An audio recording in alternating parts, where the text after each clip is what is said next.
Estão me ouvindo bem? Sim. Eu gostaria de inicialmente me apresentar. Eu sou Mônica Feldman de Matos, sou desembargadora do Tribunal de Justiça do Estado do Rio de Janeiro. Atualmente componho o órgão especial do tribunal e integro a 6ª Câmara de Direito Público.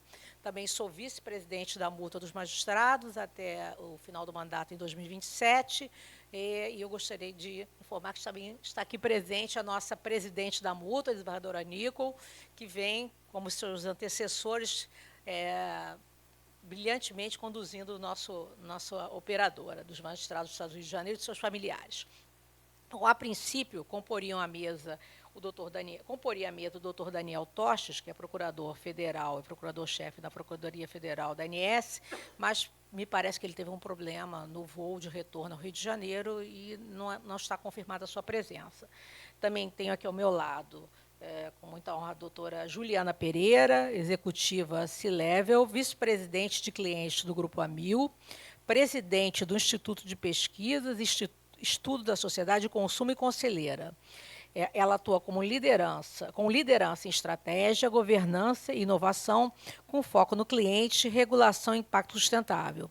Aqui à minha esquerda, o doutor Sérgio Vieira, presidente da Associação Brasileira de Planos de Saúde Regional dos Estados do Rio de Janeiro e Espírito Santo. Não é isso, doutor Sérgio? Bom, eu vou fazer uma breve introdução aqui. O nosso tema ele se refere à possibilidade de compatibilizar a sustentabilidade econômica com a judicialização na saúde suplementar, né? Como é sabido, o direito à saúde, constitucionalmente assegurado, ele exige que haja um esforço conjunto do poder para a concretização desse direito. É necessário um esforço conjunto do poder público e da iniciativa privada. A saúde suplementar, como vem sendo dito reiteradamente, ela é indispensável ao apoio do sistema de saúde nacional como um todo. Eventual fragilização ou desestabilização no ramo da saúde suplementar, por certo, impacta negativamente no sistema público de saúde. E nesse contexto, que vem surgindo como um novo e relevante tema a ser debatido, não só para a saúde suplementar, mas também para a saúde pública, é o crescente aumento da judicialização. Com efeito, a ampliação do acesso à justiça nas últimas décadas, para além dos aspectos positivos relacionados à garantia dos direitos fundamentais e fortalecimento da democracia, também nos impõe novos desafios, que se traduzem não somente na sobrecarga do sistema de justiça, mas especificamente, dentro do tema aqui tratado, em impactos financeiros que podem comprometer o sistema de saúde suplementar. Assim, surgem diversos questionamentos em torno da excessiva judicialização a repercutir no equilíbrio econômico-financeiro das operadoras e, paralelamente, no próprio acesso à saúde suplementar, se considerada a necessidade de maiores reajustes na contraprestação do usuário para fazer frente aos custos que decorrem das demandas judiciais. Relevante consequência desse desequilíbrio pode ser a evasão do usuário para o sistema público de saúde, cuja sobrecarga é por todos conhecida. A imposição de coberturas não previstas contratualmente, a imprevisibilidade e a insegurança jurídica são as queixas que normalmente surgem da crescente judicialização da saúde, trazendo para todos grande apreensão, seja no âmbito da saúde suplementar, seja no âmbito da própria saúde pública. Eu abro aqui um parênteses para salientar que o Supremo Tribunal Federal, ao implementar os temas de repercussão geral número 6 e 1234, o fez na tentativa de equilibrar o direito à saúde com a excessiva judicialização para fornecimento de medicamentos, trazendo novos critérios e requisitos até então não exigidos. E assim são feitas as seguintes indagações. Quais seriam as soluções para a compatibilização do direito individual à saúde, cuja legitimidade é inequívoca, com a sustentabilidade econômica dos planos de saúde? Quais seriam os caminhos para se manter o equilíbrio delicado entre os direitos do consumidor e a viabilidade financeira do sistema de saúde suplementar? Sobre essas indagações, sobre esses assuntos tão inquietantes, eu passo a palavra, primeiramente, à doutora Juliana Pereira. Bem, Boa tarde a todas e todos aqui. Primeiro, uma honra estar aqui dividindo esse espaço aqui com a senhora desembargadora, com o Sérgio, para falar de um tema que é bastante relevante para mais de 55 milhões de pessoas no Brasil, né? Então, eu embora seja advogada, vou me falar aqui como uma pessoa da área de clientes, né? Uma pessoa que tem uma vivência na área pública como defensora dos consumidores. Trabalhei muitos anos, desde na vida no PROCON até a Secretaria Nacional do Consumidor, sempre olhando na perspectiva da aplicação do Código de Defesa do Consumidor para o equilíbrio das relações de consumo, né? Por mais que a gente tenha aí, juridicamente, a vulnerabilidade do consumidor, legalmente falando, na área de políticas públicas, eu sempre procurei pautar as minhas ações de uma maneira em que a gente olhe para o desenvolvimento das relações. Acho que esse é um dado que a sociedade espera da gente, e eu me senti assim na área pública. Hoje, dentro de uma empresa de saúde suplementar, né, como a Amil, uma empresa que voltou a ser uma empresa brasileira, que voltou a ter aí uma liderança que tem uma vocação, vamos chamar assim, uma vocação e uma sensibilidade voltada para o cliente, né? Eu sempre digo, nosso líder é um vendedor, né? O Júnior, quem conhece o Júnior, que é o nosso, hoje é o dono da Amil, ele fez a carreira dele como vendedor. Então, eu digo que todo vendedor quer sempre vender mais. E, para vender mais, precisa entregar o serviço que vendeu, senão não vende mais. Então, ele é um entusiasta, né? E ele tem essa sensibilidade com o tema do cliente. Então, quando ele me convidou e eu assumi essa cadeira na área clientes, a forma com que ele me convidou foi: olha, eu preciso de alguém que seja o dono do cliente, né? Então, é uma responsabilidade muito grande, né? Nós temos ali milhões de beneficiários, né? Felizmente, já passamos de 6 milhões. Nós temos operadoras regionalizadas, nós temos ali também hospitais, rede própria. Então, é uma responsabilidade muito grande. Por que eu estou fazendo essa introdução, né?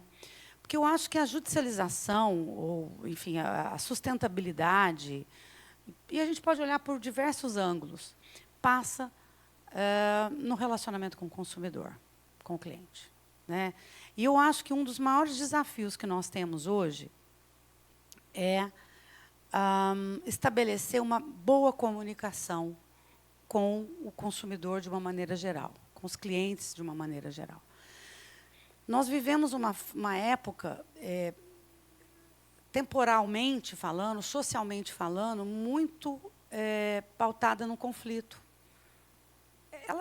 Né, hoje, assim, o diálogo está cada dia mais escasso em vários aspectos da sociedade, né?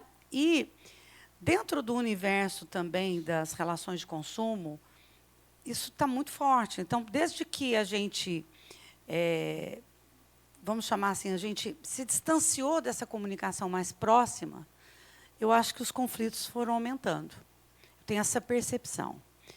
E o consumidor, que há muito tempo atrás, de uma maneira geral, o Risato Nunes, né, que foi desembargador em São Paulo, ele falava assim: o consumidor, antes de 1990, ele era o azarado.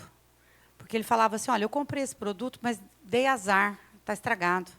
Comprei esse produto, está vencido, dei azar. Depois de 1990, com o advento da legislação consumerista, o empoderamento do cidadão consumidor foi só crescendo.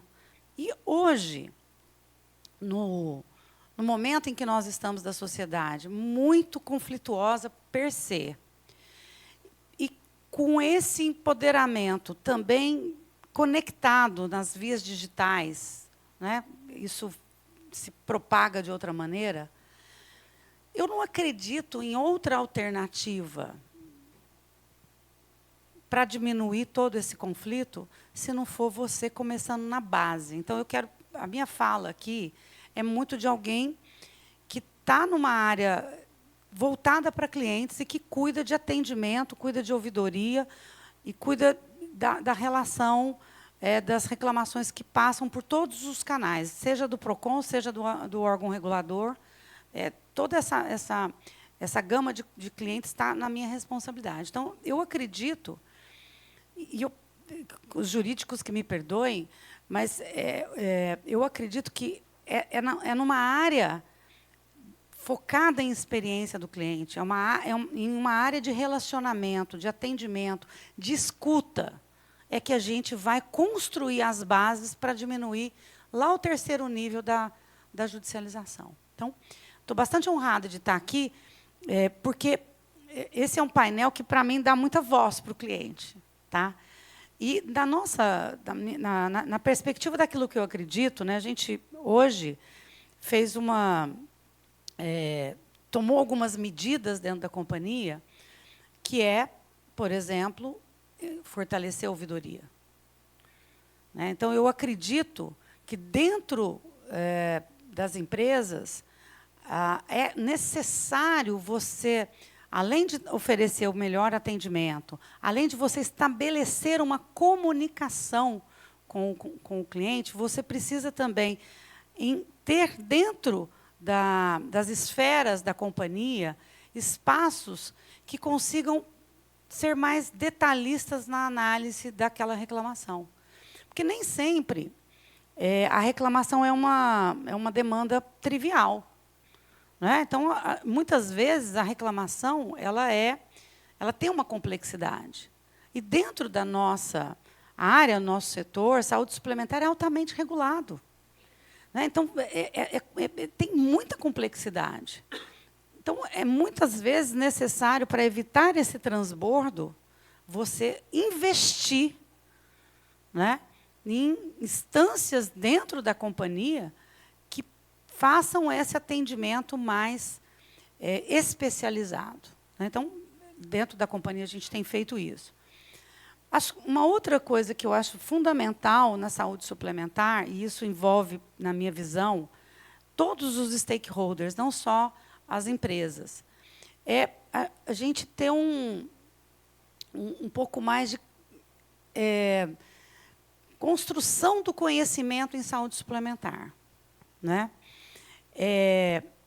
Há prazos, há procedimentos, há situações em que aquele serviço, aquela medicação, ela não está sequer ainda internalizada nos parâmetros da legislação vigente.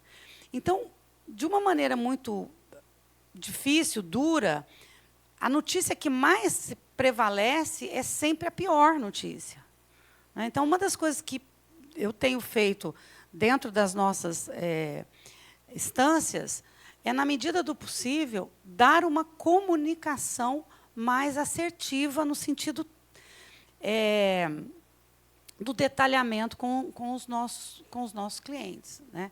Porque o consumidor médio brasileiro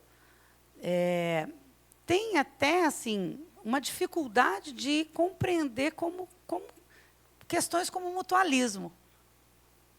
Né? Quer dizer, então, como é que eu vou explicar para ele a regra de... por exemplo, eu tenho uma demanda que está fora da regulação.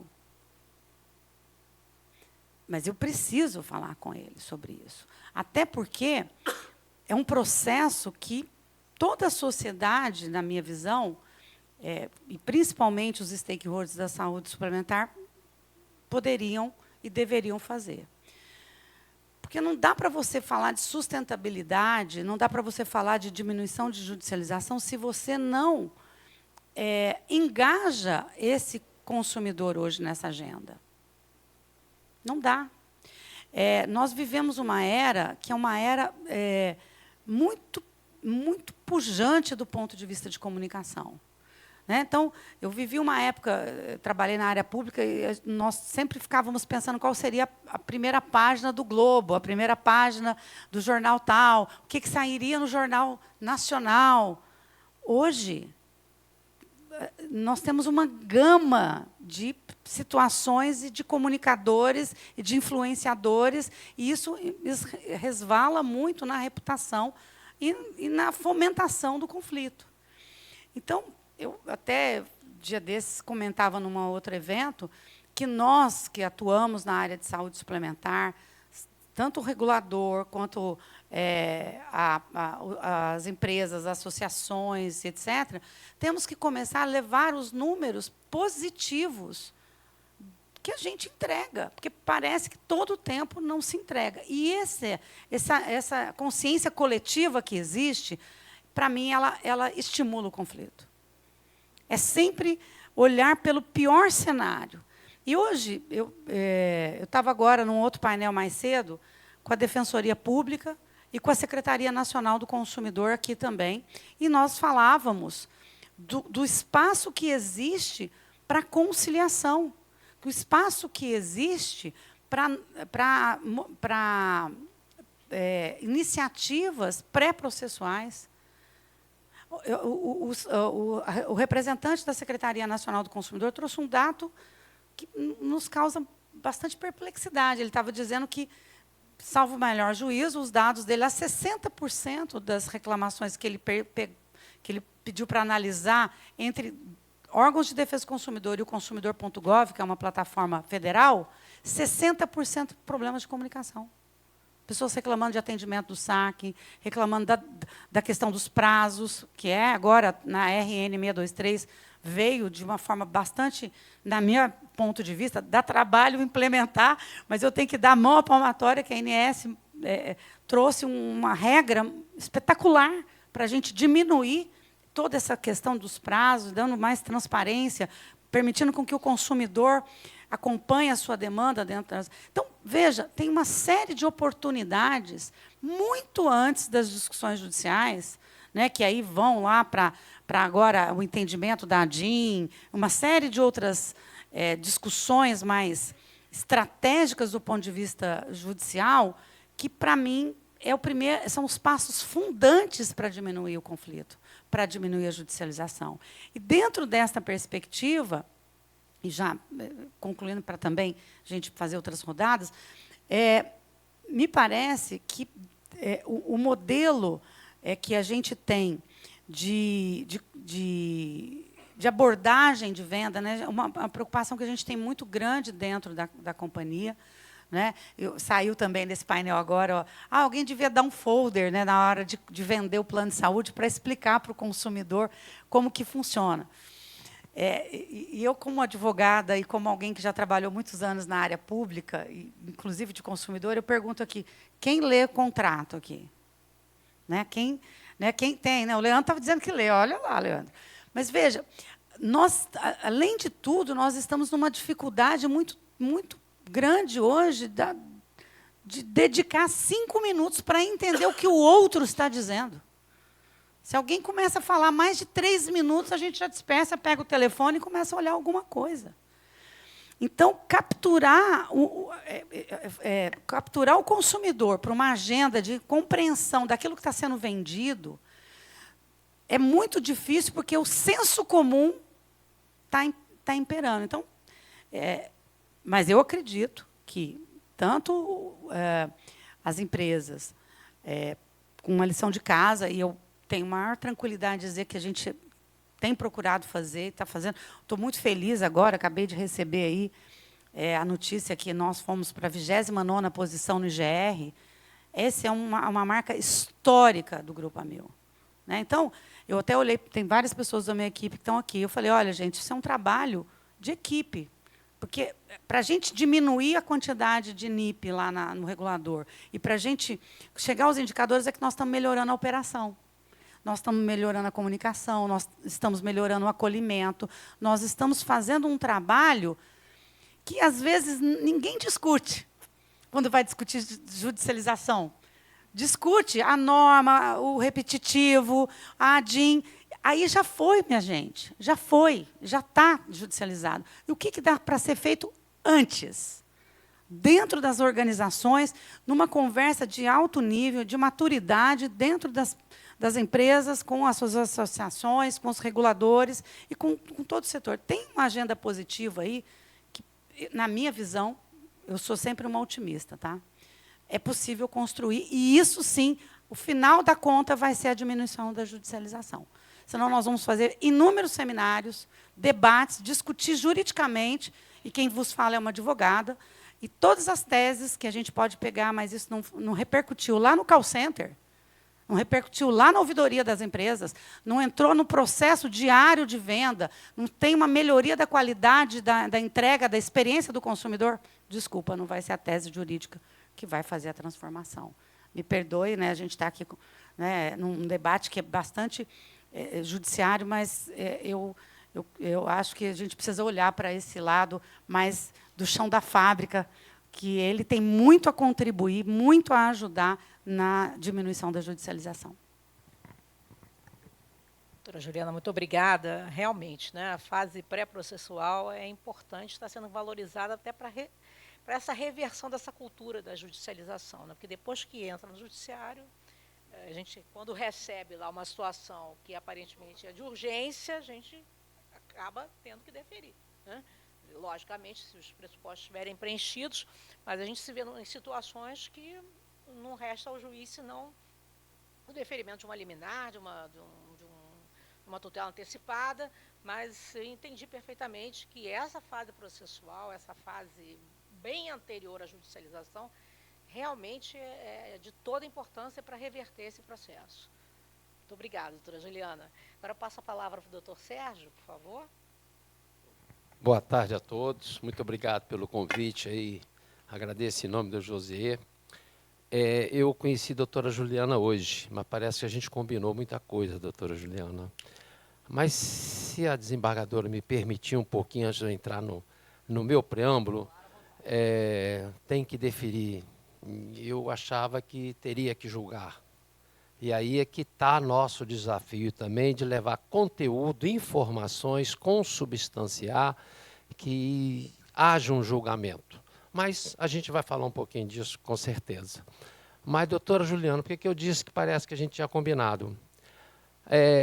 Nós temos muitos clientes, nós, operadoras. E o primeiro cliente que eu considero, a gente não fala. É o vendedor. Ele é meu primeiro cliente. Eu tenho que ir a ele, convencê-lo, vender para ele que a minha proposta é a melhor do mundo. Mas eu tenho que consubstanciá-lo, informá-lo que é a melhor do mundo assim, com essas características. O meu plano não faz milagre, o meu plano não ressuscita. Então, por favor, venha cá e eu vou te ajudar a vender mais da melhor forma adequada. E isso não é pensado, ou é pensado, mas não é o mais importante em todos os momentos. Isso não é o mais importante. E, para mim, é o momento mais importante. Se começar de uma forma mais adequada, mais consubstanciada, tem um segundo espaço. Ninguém liga para a seguradora quando bater um carro. Lógico, a comparação é muito esdrúxula, eu admito. Liga para o seu corretor e lá resolve. Ninguém liga para o corretor que vendeu um plano de saúde, quer seja uma grande empresa ou uma família. Ninguém liga. Vai para a ANS, abrir um ANIP, ou vai para a Justiça. Então, acho que este primeiro degrau desse grande castelo dourado que um dia construiremos é o vendedor. E é uma atividade que envolve cerca de 500 mil pessoas no Brasil, sem desmerecer quem está trabalhando. Mas é importante ter algumas reflexões. Não importa como é o CPF, não importa se tem ficha criminal, não importa o Serasa. Se ele é bom de trabalho, ele é vendedor de plano de saúde. Sem nenhuma responsabilidade civil e nem criminal. Nenhuma eu estou exagerando, porque eu acho que tem, no momento que ele praticar alguns atos. Então, pensando que este castelo que vamos construir tem que começar por um bom alicerce, nós pregamos que esta atividade vendedora de plano de saúde venha a ser regulamentada por uma lei, como é o corretor de seguro, que tem responsabilidade civil e criminal nos seus atos que estão praticando. E aí, neste preâmbulo, que é evidente que o vendedor, bem orientado, bem informado, ele possa praticar melhor aquele momento. E aí cito só de curiosidade para ilustrar um pouco esta minha ênfase na questão. Nós, e todos os operadores, imagino que sim, principalmente os pequenos e médios planos de saúde, temos mais facilidade de interagir. Somos pequenos, nossos momentos não são milhares por minuto, são menores. Mas a gente pratica o que chamamos de cliente oculto, que por vezes um funcionário vai consultar com o médico, saber a percepção dele sobre o plano, o que ele está fazendo, e também alguns de nossos clientes vão simular uma compra. Estou interessado em comprar um plano de saúde, vem cá. Eu diria que 70% é bem-vindo, é legal. E 30% é um desastre. É um desastre de desinformação. Seja por caráter da pessoa, ou seja por falta de formação, de informação adequada. Então, esse primeiro passo, nós aqui na nossa regional, já muito atrásmente, eu acho que só a Carla Soares vai lembrar, talvez a Angélica, fizemos um curso de capacitação para os profissionais de venda de plano de saúde. Levamos a informação para eles. Foi um sucesso. Milhares de pessoas fizeram esse curso, milhares. Isso não teve uma sequência, porque naquele momento a ANS estava muito proativa, mudando algumas coisas, acrescentando, melhorando, e a gente, depois de treinar 2.000 vendedores, chamamos, olha, tem novidade, voltaram 800. Na outra etapa, voltaram só 100. Eu falei, não é por aí. Não é obrigatório, não é regulamentado, e aí eu tenho essa dificuldade. Muito bem, inspirado meu amigo Leandro Fonseca, que fez uma coisa muito maravilhosa aqui também, criar um curso de captação profissional usando um staff de professores, Flávia Tanaka e um staff. Falei, Leandro, que bacana. Mas pedindo a permissão, Leandro Paulo, que me ligou concordando, nós vamos fazer novamente esse curso com uma capacitação profissional de melhores informações e tem uma estimativa que hoje online ajuda muito, né? Tem uma estimativa de fazer treinamento para 10.000 vendedores. E vamos ter a audácia de criar um certificado que será pessoal e vamos ver se nós nos ajudamos aonde no momento de divulgar. Olha, vai comprar um plano de saúde e ver se o cara está certificado. De alguma forma, transmitir para a sociedade que não pode ser qualquer um que venda de qualquer jeito. Tem um caminho para que ele possa vender de uma maneira mais adequada. É ser treinado. E eu fico muito à vontade de fazer esse tipo de propaganda que será gratuito. A Brange não vai cobrar nada, absolutamente nada, de qualquer cidadão que queira fazer esse curso. Então, eu fico à vontade de fazer uma propaganda. Bom, fazendo essa consideração, porque eu entendo que é o meu primeiro cliente, é a minha primeira boa informação e tem que começar ali da maneira certa. Mas os desafios procedem. São muitos. E aí, doutora Juliana deu uma aula. Deu uma aula de problema. Porque como vamos superar é o nosso desafio. E eu escuto muito inconformismo das operadoras. Não é dúvida mais. A RN 623, quando foi publicada, eu não sei, sabe, parece que ninguém leu. A gente deixou para o último dia, opa, que coisa, parece uma torre de Babel, que A comunica com B e etc. E aí foi publicada e já está para sair o primeiro resultado. E aí eu fico até hoje ouvindo inconformismo. Mas eu acho que aí também tem um primeiro passo para diminuir a judicialização. É a gente entender que a responsabilidade é nossa. Qual é o inconformismo? Dá um exemplo para ilustrar a nossa reflexão. Poxa, a pessoa me pediu um procedimento, não venceu a carência, eu neguei, 20 minutos depois veio uma NIP. Pô, mas tu atendeu mal pra caramba, hein? Não convenceu o cara de que ele não tem direito, que ele tem que entender. Aí é o desafio. Eu não atendi mal. É que ele não entende mesmo. Contrato, pode ler, reler, triler, que não vai entender nada. Como um consumidor vai entender isso tudo? Que vai para lá, vai para cá, tem carência, urgência e emergência 12 horas e tem cobertura parcial. Não vai entender. Nós temos que explicar adequadamente dentro da origem e depois, quando vem um problema. É o desafio. Uma pequena, média operadora consegue conversar um pouco mais, explicar um pouco mais e aquele cliente aceitar que não venceu a carência. Mas uma grande, eu acho que tem... Eu fico, Juliano, deve ser difícil para você. Milhões de beneficiários e encantar tudo e todos. Então, é o primeiro desafio, mas a vantagem é que depende de mim, a ouvidoria. Né? Aí vem outras questões que a gente também não tem a chance que a gente merece, Juliana. Eu dou por escrito. Você não tem esse... Não, Vossa Senhoria, prezada beneficiária, obrigado, etc. Não pude liberar porque não venceu a carência. Eu dou escrito e assinado. É um documento. É uma prova. Eu não sou advogado. Se eu usar algum exagero, a senhora me perdoe. Mas é um documento, é uma prova cabal, para um lado ou para outro. Está escrito, assinado. E isso tem que ter um valor. Aí eu já fico assim, a INSS não tem como, tem que entrar no jogo, né? Não dá para excluí-la. Eu dou por escrito que não tem direito, que não venceu a carência, eu assinei e vai abrir contra mim? Isso, no mínimo, deveria não constar para o IGR e fica em stand-by.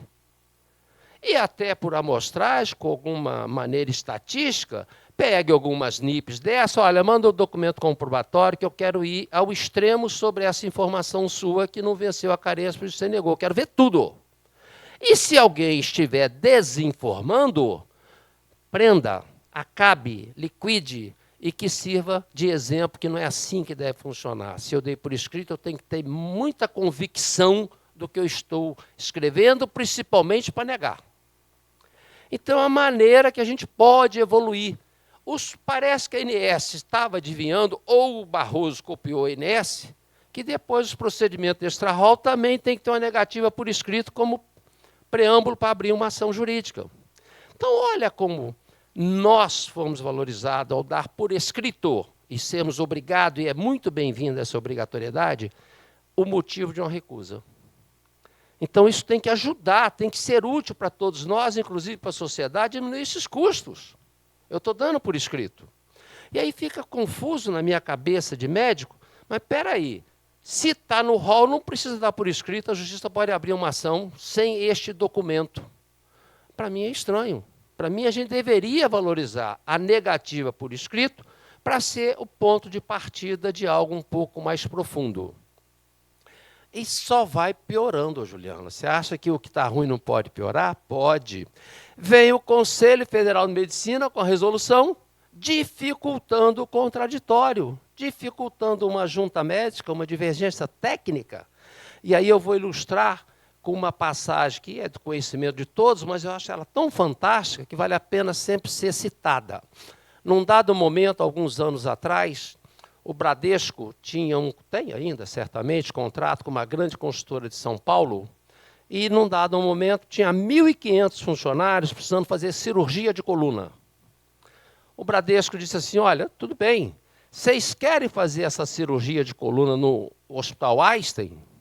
Óbvio, até eu, né? Eu vou querer alguma coisa no Einstein. Então, ok, eu vou autorizar no Einstein, mas você vai passar por uma consulta do médico do Einstein avaliar de que maneira vai ser o seu tratamento. De 1.500 indicações de consulta, só 80 operaram. Os outros 1.420 aceitaram fazer a fisioterapia específica antes de uma cirurgia, que tem risco, é evidente, e não precisaram operar. Isso é fato. Não estou... Pode chamar o Bradesco e perguntar, isso é um fato. Então, qual seja o contraditório, a divergência, ela não é, do ponto de vista financeiro, eu não quero gastar. Ela tem que ser encarada, e é o que é o melhor custo-benefício para todo o mutualismo. Porque quem vai pagar na sequência do que vier a acontecer são os beneficiários. Então, é razoável que haja um contraditório, é razoável que haja uma divergência técnica, é razoável que o próprio judiciário queira ouvir um parecer técnico e ouço maravilhas do Natjus de BH, do Natjus do Paraná. Eu não sou militante jurídico, mas me parece que aqui no Rio ainda está em conversas para ser adotado, mas o Natjus, o que eu ouço lá do meu amigo Felipe Rossi, Belo Horizonte, tem alguma questão, pede a opinião da operadora, a operadora, não, eu acho que eu quero um contraditório, mas não é ela a operadora que vai escrever. O tribunal, não sei bem qual o critério, tem um staff de notórios acadêmicos, professores universitários, vai lá e pega um professor daquele para dar um parecer. A operadora paga aquele valor pré-definido entre eles, etc., mas é aquele que não é escolhido pela operadora, isso que é fundamental, e dá um parecer. E quantas vezes esse parecer simplifica a decisão para um lado ou para outro? Para um lado ou para outro. Recentemente tivemos lá em Maringá, no Paraná, uma indicação de um médico, eu não vou dizer que ele estava mal intencionado, não, ele só não leu, não estudou um pouco mais a coisa. Num medicamento de 12 milhões de reais, totalmente fora das diretrizes de utilização da própria fábrica, o Josemas. A criança tinha 5 anos, totalmente fora. O juiz, uma criança, deferiu.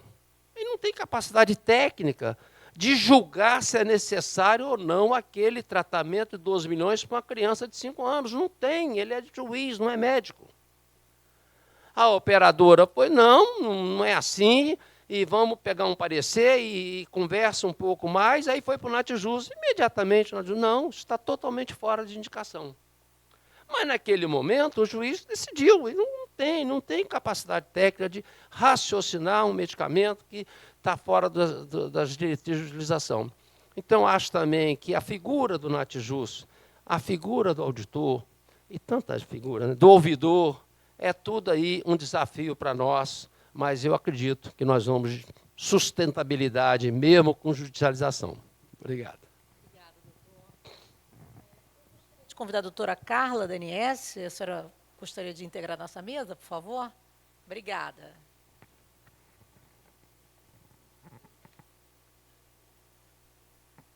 Pois não, doutora, vamos ouvi-la.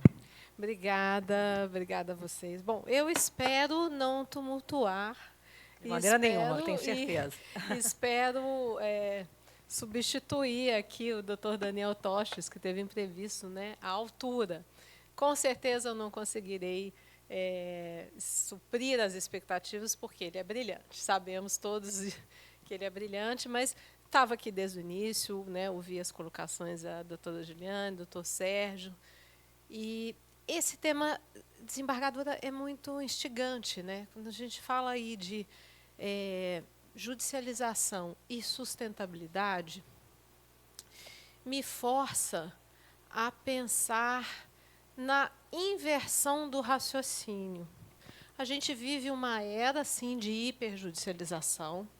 A gente vive uma era da judicialização do impossível, que é esse exemplo que o doutor Sérgio Vieira trouxe, né, de impossível, entre aspas, mas de se pedir algo que não é o indicado para o paciente, ou que está fora de bula, ou procedimentos experimentais. Mas, quando eu falo em inversão, e no painel anterior que eu estava, o deputado Ismael colocou com muita propriedade que a judicialização existe, e eu concordei com a colocação dele, existe porque o cidadão ele sente restrição de acesso, ou porque ele está sentindo uma falha de acesso. Ainda, doutor Sérgio, que seja um acesso indevido, porque está em carência, mas eu retorno à fala que a doutora Juliana colocou aqui, da assimetria de informação, da falta de clareza. E nós vivemos um setor de muita desconfiança. o que rege as relações no setor de saúde suplementar é a desconfiança. E aí eu me obrigo também a pensar no nosso modelo para falar de sustentabilidade, e estava em outro evento há 2 dias atrás, em que eu provoquei os meus pares, e é um pensamento muito forte em mim. O resultado financeiro, ou a sustentabilidade, ou o efeito financeiro, ele é consequência. Ele não pode ser o norte. Ele tem que ser a consequência do cuidado em saúde. Ele tem que ser a consequência do nosso modelo de atenção em saúde. E a agência caminhou a passos de formiga, infelizmente, né, neste ponto. Não por não querer, mas porque a mudança de cultura de um país é muito difícil. Mas desde que eu estou na agência, há 20 anos atrás, que a gente ouve este diagnóstico de problema. É um modelo de atenção hospitalocêntrico, um modelo de atenção fragmentado, e hoje nós temos um outro agravante, a fragmentação dos dados e da informação. Então, no meu olhar, a minha visão sobre a minha ótica, se nós conseguíssemos avançar no modelo cultural, no mapa cultural da assistência, nós, com certeza, conseguiremos evoluir para novos modelos de remuneração, que vão, sim, valorizar o resultado ao paciente e não apenas uma economia financeira.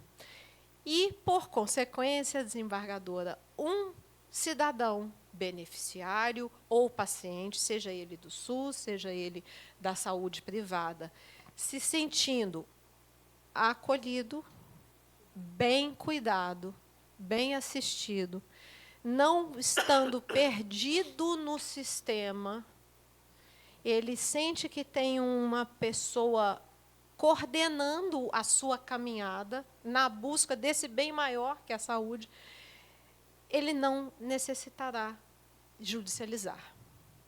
Não sou contra a judicialização. A judicialização é legítima, está na nossa Constituição é linda, né? No modelo de check and balances, na divisão dos poderes, e nesse empoderamento que dá para que o cidadão busque judicialmente a defesa dos seus direitos, sem ter obrigatoriamente que passar pelo administrativo, né? É um ganho, arriscado, mas ainda é um ganho, né? Travar a caminhada do cidadão pela etapa inicial, primeiro do administrativo para depois do judicial, pode custar uma vida. Então, não somos contra a judicialização, mas que realmente seja, como colocado, a última instância. A instância para a defesa daquilo que realmente importa e que o Poder Judiciário possa estar voltado, focado e imbuído naquilo que vai fazer a diferença. Porque hoje a gente enxerga o Poder Judiciário sufocado.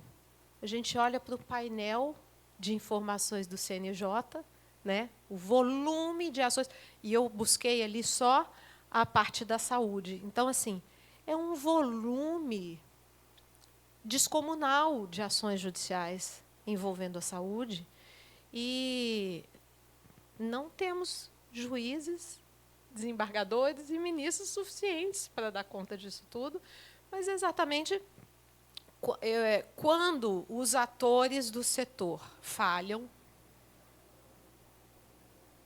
vai-se atrás do judiciário. E quando eu falo atores do setor, o cidadão, o legislativo, as operadoras, o órgão regulador. Estamos fazendo o nosso melhor trabalho, mas onde podemos melhorar? Na informação, na clareza. Temos que fazer também, né, um olhar interno, voltarmos. A gente usa de muito tecnicismo. Então, será que eu, enquanto órgão regulador, na forma de divulgar esses direitos e essas informações, eu estou me fazendo compreender para este beneficiário? Não estou? Então, vamos melhorar, vamos buscar cartilhas. Eu acho que a Juliana coloca claramente a RN 623. Foi um ganho, foi uma quebra, né, de paradigma. Foi bom para todo mundo, porque padronizou, as operadoras sabem qual é o fluxo, elas sabem o que devem responder, como devem responder. O beneficiário também sabe que vai ter uma resposta. O prestador sabe como demandar. Então, foi um ganho. E eu acho que, neste sentido, da 623, nós temos um longo caminho promissor, né, esperançoso, para que a gente possa avançar, sempre tendo o cidadão, o paciente, seja ele beneficiário ou seja apenas usuário do SUS, no centro da atenção. Porque a integralidade do cuidado ela está garantida na Lei 8.080 e na Constituição. Mas, quando a gente fala em integralidade do cuidado, e eu estive num outro evento com o Judiciário, a gente precisa ter em mente que integralidade do cuidado não é tudo para todos. Não é tudo para todos. É tudo aquilo que seja necessário para trazer o bem-estar, para se efetivar o conceito de saúde da Organização Mundial de Saúde, né? Recuperação, manutenção ou promoção e prevenção. Mas não é tudo para todos, não é tudo que surge todos os dias. A inovação tecnológica está aí. Que bom que nós temos inovação tecnológica. Que bom que nós temos, né, os ganhos tecnológicos com procedimentos menos invasivos, né, doutor Sérgio? Eu não sou da área da saúde, mas procedimentos menos invasivos, que traz uma recuperação mais rápida, que o paciente volta para casa mais rápido. Que bom que nós temos essa inovação tecnológica. Mas de que forma nós vamos disponibilizar de forma equânime para todos? Porque também não é justo apenas um ou dois receberem porque judicializaram e outros tantos ficarem sem, porque no momento de uma tomada de decisão, e também o deputado Ismael colocou isso, o doutor Fred estava comigo no outro painel, colocou com bastante propriedade, que é uma decisão que avalia apenas o interesse individual, sem sopesar o interesse público. E ele não colocou isso de forma crítica à atuação do juiz, porque, no caso concreto, é claro que o juiz ele avalia o caso concreto e o interesse individual. Mas nós, órgão regulador, não devemos olhar apenas o interesse individual. Numa reclamação única, numa NIP, sim, eu estou olhando ali para o caso concreto. Mas, ao formular políticas regulatórias, não políticas públicas de saúde, mas políticas regulatórias, eu tenho que pensar no interesse público e também na coletividade. Eu acho que aí é que se insere esse conceito de sustentabilidade do qual estamos falando aqui, né? É uma tomada de decisão que garanta equidade e acesso de forma equânime, para que a gente tenha aí um sistema de saúde, não só o sistema suplementar, o sistema todo de saúde, um sistema mais justo. Sei que me delonguei, desembargadora, me perdoa, mas eu fico muito esperançosa e acho que o nosso futuro é muito promissor quando eu verifico que o Ministério da Saúde tem caminhado nesta direção da integração, de perceber que o sistema de saúde, quando se fala em sistema único de saúde, o SUS ele não se entende apenas como sistema público de saúde. É SUS, não é SPS, né? Nós estamos falando de um sistema único de saúde com várias portas de acesso. A porta pública, a porta privada do desembolso direto e a porta da saúde suplementar. Então, eu acho que nós temos aí um caminho promissor e também tive a oportunidade de falar, por que não o fizemos antes, há 20 anos atrás, há 15 anos atrás? Ora, não tínhamos também as perspectivas de interoperabilidade de dados, não tínhamos a tecnologia a nosso favor, não tínhamos a possibilidade de telemedicina, não tínhamos a possibilidade de cirurgias, né, teleguiadas aqui com um proctor em outro país. Não tínhamos os dados integrados. O Ministério da Saúde hoje já caminhando para que a identificação única seja o CPF. Olha que ganho maravilhoso. Se o cidadão, seja da saúde suplementar, seja da saúde pública, ele é identificado pelo CPF, os dados da ANS já estão sendo carregados, já estão sendo integrados à RNDS, aos dados do SUS.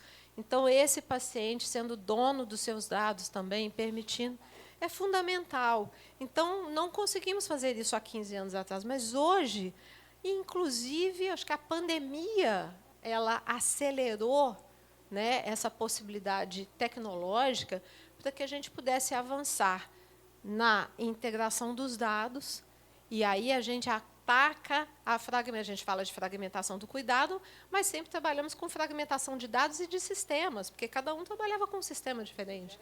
Isso gera desperdício. Então, nessa integração de dados, na possibilidade de olhar o sistema de saúde como um ecossistema, e com o Ministério da Saúde percebendo também essa importância, nesse movimento de continuidade do cuidado, nós estamos falando de várias formas de acesso. Recentemente, o STJ já definiu, né, sobre os cartões de desconto, que é um ponto a ser analisado, avaliado e regulado pela agência. Então, é uma outra via de acesso aos cartões de desconto. E como é que a gente garante a continuidade do cuidado deste paciente que, através desta outra forma de acesso à saúde, teve um diagnóstico? Sabemos que a maioria vai se resolver, né? A maioria de quem acessa somente consultas, exames simples, vão ter a sua situação resolvida, seja pela APS, ou seja, só pela regularização ali, se está descompensado, compensa 80%, que se fala em 80% é resolvido. Mas e esses 20%? É para eles que a gente tem que olhar. É para esses 20% que vão ter um diagnóstico precoce, é esses que tem que estar no nosso olhar para a gente pensar como ele vai ter acesso, seja no público ou no privado. E, então, nesse sentido, eu acho que com esse olhar e com esse norte e essa abertura que temos também com o Ministério da Saúde, a gente pode ter, sim, um futuro promissor de manutenção da sustentabilidade, de não o risco à sustentabilidade.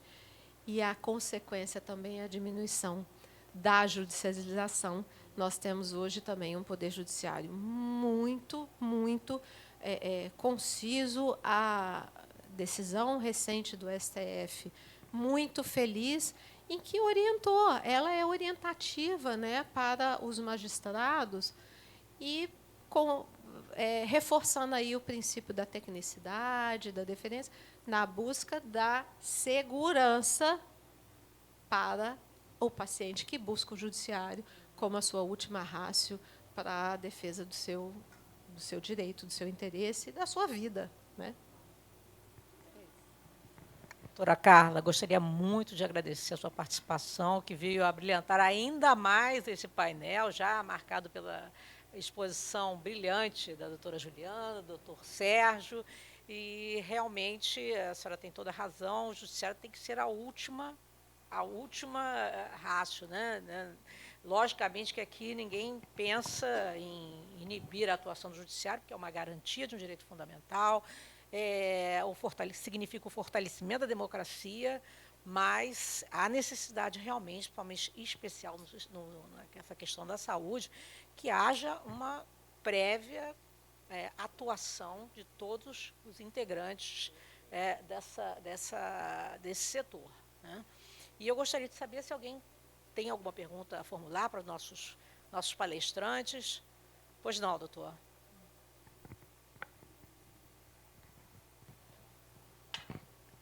Boa tarde. Posso fazer 3 perguntas ao invés de uma? Uma para a Juliana. Juliana, adorei a sua fala sobre olhar o chão de fábrica e como o chão de fábrica pode contribuir no seu dia a dia para a redução da judicialização, do contencioso, através de uma comunicação melhor, né, com o beneficiário de plano de saúde. Eu queria ouvir um pouco de você, a sua perspectiva agora estando, né, no setor privado, já tem alguns anos, mas se essa experiência prática que você trouxe aqui na nossa discussão, se ela mudou a sua perspectiva da época de Senacom, né? E o quanto a experiência prática e esse dia a dia tem te ajudado aí nessa reflexão sobre como deve ser o futuro aí da saúde suplementar na relação com o beneficiário de plano de saúde. Para a doutora Carla, a pergunta eu gostei muito da sua fala sobre fazer uma autoavaliação, né, a partir dessa discussão de judicialização. Aí minha pergunta para ti qual seria uma autoavaliação da agência em relação a esse dilema da judicialização? E olhando uma perspectiva para frente, nos próximos, sei lá, 4, 5 anos, qual a sua visão sobre como a agência pode e deve lidar com esse desafio da judicialização que existe no país? E aí, por fim, para o Sérgio.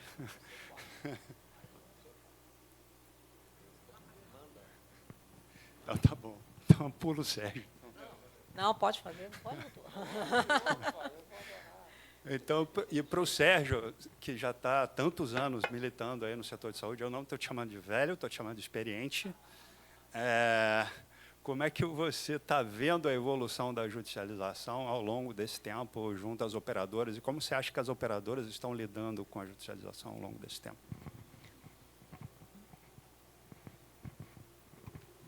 Vai começar por mim aqui, deixa. Gostei da sua pergunta, Leandro, porque, assim, vez ou outra, eu me deparo com essa pergunta. Olha, você ficou tantos anos na área pública e agora você está no setor privado, como é que é essa relação com o consumidor? Olha, e para minha felicidade, né, assim, você está em partes distintas, CNPJs distintos, mas eu sempre estou nas cadeiras que tem, por princípio, organizar e solucionar um problema de um consumidor. Então, eu me sinto muito realizada, porque trabalhei muitos anos nas políticas públicas, e, em grande medida, sempre criando espaços de construção, e hoje estou do lado do setor privado, fazendo a mesma coisa, trabalhando naquilo que a gente tem condição de trabalhar e buscando construir pontes com o setor público na melhoria da vida das pessoas. Eu acho que tem uma coisa que, assim, ouvindo aqui os colegas e pegando o gancho da sua pergunta, levando para... mudou a sua perspectiva? Eu não mudei minha perspectiva. Sabe por quê? Porque eu sempre acreditei em algumas premissas, e elas até foram reforçadas aqui nesse debate. A primeira premissa é a gente ter clareza do objetivo daquilo que a gente quer fazer, né? Então, a primeira clareza que eu vejo aqui nós temos um sistema que tem uma série de desafios. Ele é hospitalocêntrico, ele é medicamentoso, ele não engaja o consumidor. Gente, nós não engajamos as pessoas no cuidado da saúde. Nós usamos muito pouco no nosso setor de prevenção, mas não é prevenção no Outubro Rosa, no Novembro Azul. Isso é muito bacana, mas nós temos que trabalhar cada dia mais, e aí acho que a agência pode nos ajudar nesse processo, de uma maneira geral, com o que cada um está fazendo para engajar esse consumidor no cuidado, né? No cuidado e na sua ver a sua saúde como é um atributo que ele também tem como fazer alguma coisa. Então, primeira coisa que é igual de ambos os lados, é empoderar essa pessoa e ela não virar um objeto das relações jurídicas de saúde suplementar, ela ser sujeito. E eu acho que, lamentavelmente, nós ainda temos dificuldade de colocar o consumidor como sujeito dessas discussões. Seja porque nós temos planos de saúde corporativo de milhares de vidas, PMEs, não temos, né, temos todo um debate do individual aí, que eu não vou. Precisa de um seminário para discutir sobre isso, não é minha pauta, mas eu acho que passa por aí. Segunda coisa, quando a gente fala de desperdício, já passou da hora do consumidor ser o portador dos seus dados de saúde. Passou da hora. Né? Se ele for em 2 hospitais, na mesma semana, ele repete exames.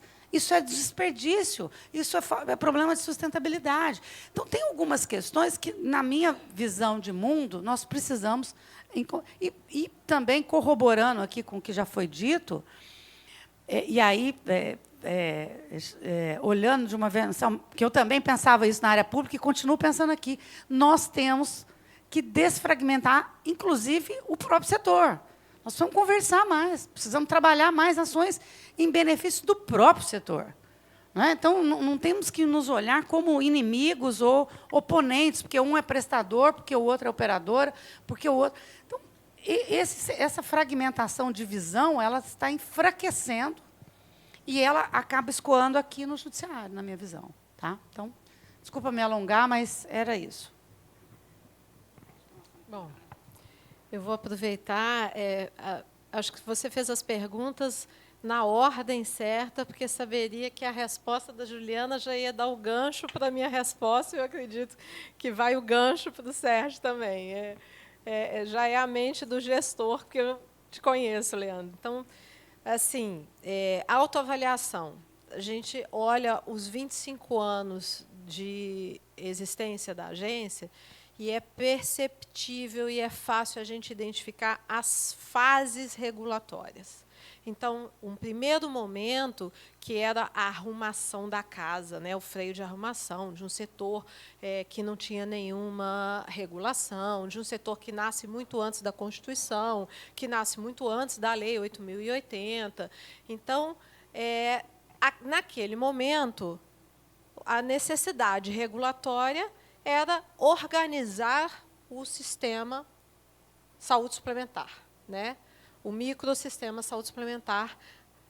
Uma segunda fase é o avanço aí da regulação assistencial, em que, de fato, a gente começa mais forte no movimento de quebrar essa cultura hospitalocêntrica, de clarear as informações e de realmente trazer o setor para uma conversa e para entender que nós estamos falando de saúde, nós estamos falando de jornada do paciente.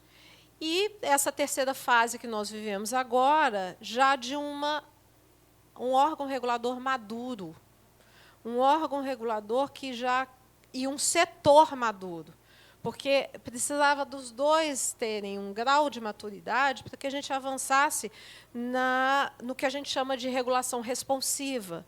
Então, o órgão regulador ele pode manter as suas necessidades punitivas, mas estar como um incentivador das boas práticas. Então, governança, avançamos agora em governança, e boas práticas.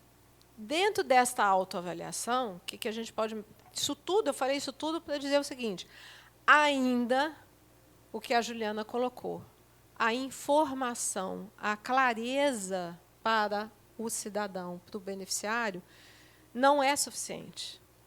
E aí eu me lembro, é o juridiquês, nós que somos da área do direito, é o mediquês. Por mais que, e nós agora, no órgão regulador, independente da formação técnica, os nossos normativos têm uma carga de informação muito técnica, a nossa informação é muito técnica. Então, dentro desta autoavaliação, sempre e sempre, a gente tem que buscar melhorar uma comunicação, melhorar uma informação, trazer este cidadão beneficiário, consumidor, para o centro para conversar. Então, vamos ver quantos eventos o setor produz em que o cidadão não está presente. Então, eu me lembro que as oficinas que a agência sempre fez, apesar de abrir inscrição para o beneficiário, a gente nunca conseguiu trazer o beneficiário para o centro da conversa. Então, esse é um autodiagnóstico. Como é que a gente usa, por exemplo, o programa Parceiros da Cidadania para promover um amplo debate com esse cidadão?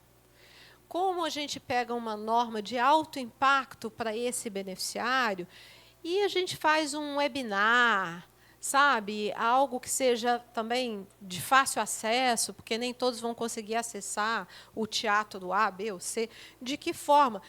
Vídeos curtos, usar as redes sociais. Então, para mim, o grande desafio é a gente evoluir na comunicação e com criatividade, porque não temos orçamento. Né? Além do problema orçamentário, temos algumas barreiras que nos impedem, por exemplo, de fazer propaganda. O órgão não pode fazer propaganda, apenas comunicação institucional. Então, esse limiar é grande, a gente tem que ter todo esse cuidado. Mas eu acho que é como a Juliana falou, aí a gente continua ainda nessa situação. Mas se a pessoa não se entende responsável pela sua saúde, e ela tem que entender de uma forma fácil. Né? Quando a gente fala de diagnóstico, o paciente senta na frente do médico, o médico vem com alguns vêm com o Medicases, porque você tem isso, fala o nome da doença, e a pessoa chega em casa, e aí, como é que foi? Não, está tudo bem. Entendeu? Assim, vou dar um exemplo também pessoal. Não, mas olha, esse paciente aqui, ele tem essa comorbidade, é cardiopata e tal. Não sou cardiopata. Não, como não? Está aqui seu exame. Não, o dia que eu fui na cardiologista, ela falou que eu não ia morrer disso, que eu tinha isso, que eu não ia morrer disso, mas que eu ia morrer com isso. Então, não, eu não sou cardiopata. Então, é difícil. Para a gente, a linguagem é muito simples, mas, como o juiz não entende a linguagem médica, que dirá esse cidadão. Então, a autoavaliação é de que precisamos muito melhorar nessa linguagem e trazer para ambientes de conversa, roda de conversa, que seja virtual ou não, para que a gente quebre de novo esse ciclo de desconfiança. Porque o indivíduo, se a gente constrói relações de confiança, você consegue avançar. Então, eu acho que esse é um grande dever de casa para a gente, construir relações de confiança. Eu vou ser sucinto, prometo, porque se a gente for basear nas perguntas do Leandro, a gente faz outra rodada aqui, ó. Mas vou te responder assim, Leandro, a judicialização é algo que realmente veio, né? Vai ficar, mas eu tenho a esperança de diminuir, mas ela é crescente e nos atingindo pequenas, médias operadoras, que lá atrás a gente de pequenas, médias cidades convivia bem com os nossos beneficiários, hoje é um fato. Eu coloco, tem dois pilares. Um é o modelo de remuneração. Esse, realmente, ele deixa em aberto um espaço para as questões de judicialização muito grande, mas não é uma panaceia.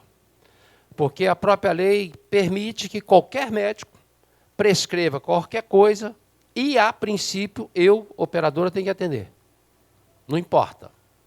Né? Então, aí abre realmente uma dificuldade muito grande, porque parte do princípio que um médico, bem ou mal intencionado, não importa, e a gente sabe, ao colocar o mal intencionado, com certeza não é regra, mas é cabível, a minha colocação, ele cria um problema.